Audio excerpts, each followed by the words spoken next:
Good morning সকলকে। আমি বলি আমার এই ছোট্ট সংসারে তোমাদের সকলের স্বাগত। আশা করি তোমরা সকলে ভালো আছো আর আমরাও ভালো আছি। আর এই গরমের মধ্যে সবাই ভালো থেকো, সুস্থ থেকো। আর আমি এখন সকালবেলা এখন বেজে গেছে 10:30। এখন আর গুড মর্নিং আর কি নেই, তবুও বললাম কিছু তো একটা বলে ভিডিওটা স্টার্ট করতে হবে। তাই আর ঘরগুলো দেখছি অন্ধকার, সব জানলা দরজা বন্ধ করে রেখে দিয়েছি, কেননা এত গরমের হাওয়া আসছে বা জানলা দরজা খোলা যাচ্ছে না। আর আমি এই সবাই স্নান করে বেরোলাম, বেরিয়ে এই যে সবজি কাটবো, রান্না বসাবো। আর সকালবেলা দেখো জামা কাপড় কেচে মিলে দিয়ে এসেছিলাম তখন 8টা সাড়ে 8টার সময়, সব তো কখন শুকিয়ে গেছে। তখন কটার সময় নিয়ে এলাম, 9:30টার সময় করে নিয়ে এলাম, সব শুকিয়ে গেছে। আর এই চান করেছিলাম যেগুলো ব্যালকনিতে দিলাম। আর পাপোচগুলো কেড়েছিলাম, পাপোচগুলো ছাদে আছে, থাক ও এখন রান্নবো না, সে বিকেলবেলা যখন ছাদে যাবো তখন নিয়ে আসবো। আর আমার সমস্ত কাজ সেরে রেখে দিয়েছি। আমি চুন করতে গিয়েছিলাম, এসে ভালো ঝাঁটাঝাট করে আজকে কিছু রান্না করবো না, ওই অল্প স্বল্পর মধ্যে যেরকম পারবো একটা করে রেখে দিই। কেউ ভালোভাবে গরমে খেতে পাচ্ছি না, এত কষ্ট হচ্ছে। আর ওই জন্য বিউলির ডাল ভিজিয়ে রেখেছি, বিউলির ডাল করবো। আর এখানে ডাঁটা বার করে রেখেছি, ডাঁটা আলু দিয়ে সর্ষে বাটা দিয়ে তরকারি করব। আর ছেলের জন্য করবো করলা ভাজা, আর করব পেঁপে ভাতে। আর কিছু নয়, এটাই করে নিই। চলো, গরম যা হচ্ছে, চানটা করে বেরিয়েছি তো আরও বেশি গরম হচ্ছে। আর এই চুলটা টিকটিকির লেজটা এই দেখো না, জল পড়েই যাচ্ছে, জল পড়ে যাচ্ছে। আর তো দেখি আলুটা ডালটা সিদ্ধ বসিয়ে দিই, ভাতটা দিকে বসিয়ে দিই, দিলে ঝাঁটাঝাট তো রান্না হতে কতক্ষণ যাবে, মানে এই একটা তরকারি ভাত হতে বেশিক্ষণ লাগবে না। চলো করে নিই, অবশ্যই তোমাদের সাথে সব কিছু শেয়ার করবো, দেখতে থেকো ভিডিওটা, অবশ্যই আমার পাশে থেকো। আর ভালো লাগলে অবশ্যই একটা লাইক কমেন্ট শেয়ার সাবস্ক্রাইব করে দিও। আর এই দিদিভাইটাকে একটু দাঁড়াতে সাহায্য করো, তোমরা ভিডিওগুলো একটু দেখো, তোমরা ভিডিও কেউ দেখছো না। জানি না আমার কী প্রবলেম হচ্ছে না হচ্ছে, আমি ভিডিও ভালোভাবে করতে পারছি কি পারছি না সেটাও তোমরা আমাকে বলো, তবে তো আমি ভালোভাবে ভিডিও দিতে পারবো। আর অবশ্যই তোমরা এই দিদিভাইটার পাশে দেখো, দিদিভাইটাকে একটু সাহায্য। এই যে এখন সবজি কাটতে বসে গেছি, রান্না তো দেখাবোই তোমাদেরকে কি করেছি না করেছি। আর এই যে করলাটা কেটে নিচ্ছি, করলাটার দানাটাও ছাড়িয়ে নিলাম, আবার দানা হলে না খেতে পারে না আমাদের কেউ। আর কেটে নিয়ে এই ডাঁটা আলু দিয়ে সর্ষে বাটা দিয়ে তরকারি করবো বলে আলুগুলো এসে ভালো করে ছাড়িয়ে নিয়ে লম্বা লম্বা করে কেটে নিচ্ছি। আর কেটে নিয়ে তারপরে এবার একদম রান্না বসিয়ে দিয়েছি। এদিকে ডাল সিদ্ধ বসিয়ে দিয়েছি, ভাত বসিয়ে দিয়েছি। আর ওখানে মৌরিটা আমি একটু পেস্ট করছিলাম, মানে পেস্ট করতে বাটছিলাম, কিন্তু শুধু মৌরি বাটতে পারছিলাম না, আমার হাতে প্রচণ্ড লাগছিল। ওই জন্যে মানে এক টুকরো আদা দিয়ে দিয়েছিলাম, দিয়ে বেটে নিলাম। নিয়ে এই যে সর্ষেটাও এখন বেটে নিচ্ছি।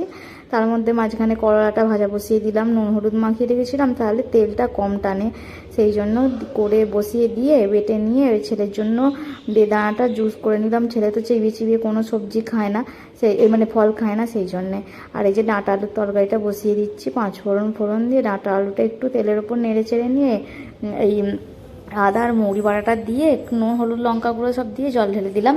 হয়ে গেলে সর্ষে বাটাটা দিয়ে দেবো। করতে দিয়ে এসে আবার এদিকে পর্দাগুলো কেচেছিলাম, সেইগুলো আবার টাঙিয়ে দিচ্ছি।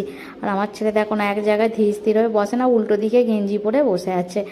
আর যে আমি ওই তাকের এটাও গুছিয়ে দিলাম, লাগিয়ে দিলাম, লাগিয়ে দরজার পর্দাটা লাগিয়ে দিলাম। এই দেখো তরকারিটা হয়ে গেছে, সর্ষে বাটা দিয়ে দিয়েছি, দেখতে কত সুন্দর হয়েছে। আর এই যে দেখিয়ে দিলাম ভাত হচ্ছে, আর পেঁপে ভাতে হয়ে গেছে। আর দেখো ছেলে রেগে গেছে, কেননা ওকে আমি মাথায় তেল লাগিয়ে দিয়েছি, ওই জন্য ও নিজে নিজে তেল মাখবে। দেখো না একবার মাখিয়ে দিয়েছি, মানা করছি যে গরমে বারবার তেল মাখিস না, দেখো না নিয়ে মাথার মাঝখানটাতেই সব দিয়ে দিল। এই যে দেখো চান করতে ঢুকিয়েছি, 1 বালতি জল বাইরে ফেলে দিয়েছে। আর ওই দেখো পুষতে বসিয়েছি সেখানে, ওকে পুরোটা দেখাতে পারিনি কেন ও প্যান্ট পরেছিল না। কী কী রান্না করেছি, এখানে আছে ভাত থাকবেই, করলা ভাজা ছেলেটার জন্যই করেছি, পেঁপে ভাতেটা তোমার দাদাভাই আর ছেলের জন্য। আমাকে একদম পেঁপে ভাতে ভালো লাগে না, কেন জানি না। এই যে ডাঁটা দিয়ে আলু দিয়ে তরকারি করেছি সর্ষে বাটা দিয়ে। আর এখানে আছে বিউলির ডাল। এই যে চলো ছেলেকে খাইয়ে দিই। আর ওই যে ওখানে বদমাইশি করছে, খাইয়ে আগে শোয়াই চলো। এই যে সন্ধ্যেবেলা ঠাকুর যাচ্ছে, আর নাচতে নাচতে যাচ্ছে। এটা হচ্ছে শিব পার্বতী। আর এই যে নীলষষ্ঠী হয়েছে না, তখন পুজো হয়েছিল, যে শিব পার্বতী সেইভাবে ভালোভাবে দেখাতে পারিনি, কেননা লাইটটা এত পড়েছে, হয়তো বুঝতে পারছো তোমরা, দেখো দেখলে হ্যালো বন্ধুরা, এই যে এখন বাজে 10টা বাজতে 10 মিনিট বাকি। আমি এখন কাজে রান্না বলতে রুটি করবো না, বা রান্নাঘর অন্ধকার হয়ে আছে, দেখো রুটি করবো না, এত গরম হচ্ছে। রুটি খেলে মানে পেটের মধ্যে না হয়ে কেন কামড়ে ধরছে, এরকম মনে হচ্ছে সবারই, ছেলের আমার সবার। ওই জন্য ভাবলাম একটু গরম ভাত করি, ভাত আর আলু ভাতে দিয়ে খেয়ে নেবো। আর গরমকালে ভাত খাওয়া হয়নি, একদিন অবশ্য জল ঢালা ভাত খেয়েছিলাম রামনবমীর আগের দিন, আর তারপর থেকে খাওয়া হয়নি।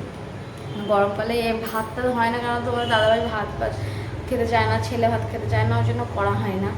আর অল্প অল্প খাই তো, যে কারণে করলে বেকার খাটুনি পড়ে যায় না, আমি আর করিও না, যে কারণে আজকে মনে হলো করি। মাঝে মাঝে এক একদিন করতে হবে, শরীরটা বড্ড খারাপ হয়ে যাচ্ছে। তার সাথে সাথে ওই জন্য শুয়েই ছিলাম এতক্ষণ।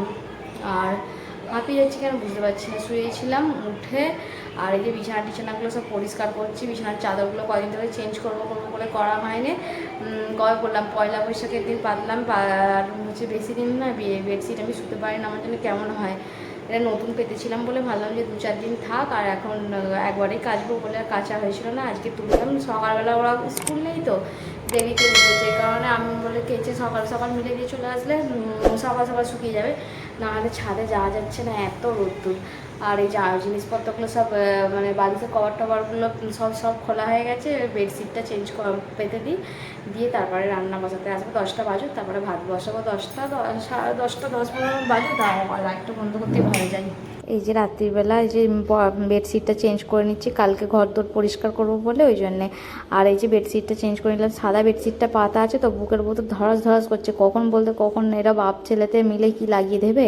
করে দিয়ে এই রাত দুপুরে যে বসে গেছি ঘর পরিষ্কার করতে, হঠাৎ করে মাথা এসে গেল রান্না করবো না তো, ওই জন্যে বসে থাকবো। তার চেয়ে যে ঘরটা একটু ধুলোয় ভর্তি সব জিনিসগুলোই, তাকে সব জিনিসগুলো বার করে ভালো করে কাপড় দিয়ে জল কাপড় করে মুছে সব গুছিয়ে নিলাম। নিয়ে এই যে রান্নাঘরে চলে এসেছি, রান্নাঘরের জিনিসগুলো গুছিয়ে নিলাম।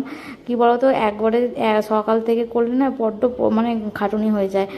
ভাবলাম যে সন্ধ্যেবেলাটা এই যেগুলো তাকের জিনিস এগুলো ভালো করে ধুলোগুলো পরিষ্কার করে নিলে বাকি জিনিসগুলো পরের দিন করা যাবে। যেই কারণে সব জিনিসগুলো ভালো করে জল কাপড় দিয়ে একটু শ্যাম্পু দিয়ে সব পুছে নিচ্ছি। পুছে নিয়ে এইখানে জিনিসগুলো পোছাপুছি হয়ে গেলে এই জায়গায় চলে এলাম। ভাবলাম ফ্রিজটাও পরিষ্কার করে ফেলি, ওইটাই বাকি থাকে কেন। ফ্রিজটাতেও শ্যাম্পু দিয়ে ভালো করে পুছে নিচ্ছি। পুছে নিয়ে আবার একবার একবার পুছে নিয়েছিলাম, নিয়ে আবার ধুয়ে নিয়ে এসে আবার একবার পুছে দিচ্ছি। সব জিনিসগুলো নাবিয়ে ভালো করে পুছে দিলাম। এমনকি এই যে সবজি রাখার স্ট্যান্ডগুলো সেইটাকেও ভালো করে সব সবজি বার করে ধুয়ে নিলাম, পুছে নিলাম। আর সেরকমভাবে সবজি কিছু নেই। আর একবারে তোমাদের দাদাভাই যেদিনকে বাজার যাবে সব সবজি আনতে বলবো, আনতে বলিনি, গরমে কি গাদা রান্না করতে ইচ্ছা করছে না। ওই যে উপরে ফ্রিজের উপরে সামনে সব সাইড ওয়াইড সব পুছে নিয়েছি, নিয়ে টেবিলটা পুছে নিচ্ছে, ইন্ডাকশানটা। এই যে দেখলেই তো সমস্ত জিনিস পোছাপুছি করে নিয়েছি। হঠাৎ করে রাত 10টার সময় ইচ্ছা করলো ঘর পরিষ্কার করতে লেগে গেলাম, 1 ঘন্টা লেগে গেল, 11টা বেজে গেছে। আর এখানে এই যে ভাত বসিয়ে দিয়েছি। আর তোমার দাদা ভাই আসলো নিচেতে, এখন আমি এই নোংরাটা ফেলতে যাওয়ার সময় হয়ে ওঠেনি, ওই জন্য বললাম যে এখন নোংরাটা দিলাম, বললাম ফেলে দিয়ে আসতে। আর তোমাদেরকে দেখাই দেওয়া সব কিছু পরিষ্কার করে নিয়েছি। এই যে পুরো ডিপে ডাবাগুলো সব ভালো করে পুছে নিয়ে, কাগজগুলো পুছে নিয়ে আবার যেখানকার জিনিস সেখানে রেখে দিয়েছি। আর উপরে যে পর্দাটা দেওয়া থাকে সেইটা কালকে কেচে দেবো। আর এইটা এরকম করে রেখে দিয়েছি, তার কারণ হচ্ছে না ছোটো ছোটো পোকামাকড় থাকে, চামচগুলো সবসময় তো ধোয়া হচ্ছে না, যে কারণে ওর ভিতরে ঢুকবে না সেই জন্যে। আর এখানে দেখাই যে সবগুলো পুছে নিয়েছি, ওর নিচেতেও সব পুছে নিয়েছি, এখানে ইনভার্টারে মেশিন সব পুছে নিয়েছি। আর ফ্রিজটার ভিতরটা ভালো করে শ্যাম্পু দিয়ে পুছে নিয়েছি। আচ্ছা, এখানগুলো পুছে নিয়েছি, বাকিগুলো সব কালকে পোছাপুছি করবো, কালকে তো ধুলো হবেই। ছেলে যা অবস্থা করে রেখে দিয়েছে দেখো না, বিছানার বেডশিটটা চেঞ্জ করলাম, বালিশগুলো ওরম করে তুলেছে। আর এইখানগুলো এই যে এখানগুলো সব ভালো করে পরিষ্কার করে পুছে নিয়েছি। আর এখানে কাপড়টা ধোবো বলে সব তুলে দিয়েছি। আর পুরো ধুলোয় ভর্তি হয়ে গেছিলো, সব ভালো করে পুছি করে গুছিয়ে নিয়েছি। ও ধুলো ঘেটেছি তো, ধুলোতে আমার একটু প্রবলেম আছে, এই জন্য হেঁচে অবস্থা খারাপ হয়ে যাচ্ছে। আর এই যে তোমাদের দাদাভাই চলেও এসেছে। আর এখানে আমার 2 বালতি জামা কাপড়ও পরে গেছে, কালকে আরও পাতলা কম্বলগুলো কাচবো, আজ যে তাহলেই হয়ে যাবে। এই যে উনি চলে এসেছেন, চলো। এই যে খেতে বসে গেছি এখন। তোমার দাদাভাই তেল লঙ্কা আর আলু সিদ্ধ দিয়ে খাচ্ছে, ছেলেকে দুধ দিয়ে দিয়েছি, আমিও দুধটা একটু বেঁচে গেছিলো সেটা নিয়ে নিলাম। আর ছেলে তো কি কান্নাকাটি করে খেতে বসেছে। এই ভিডিওটা লাইক করবেন, শেয়ার করবেন আর কমেন্ট করবেন। বন্ধুরা, ভিডিওটা আজকের মতন এখানেই শেষ। ভালো লাগলে লাইক করে দেবে।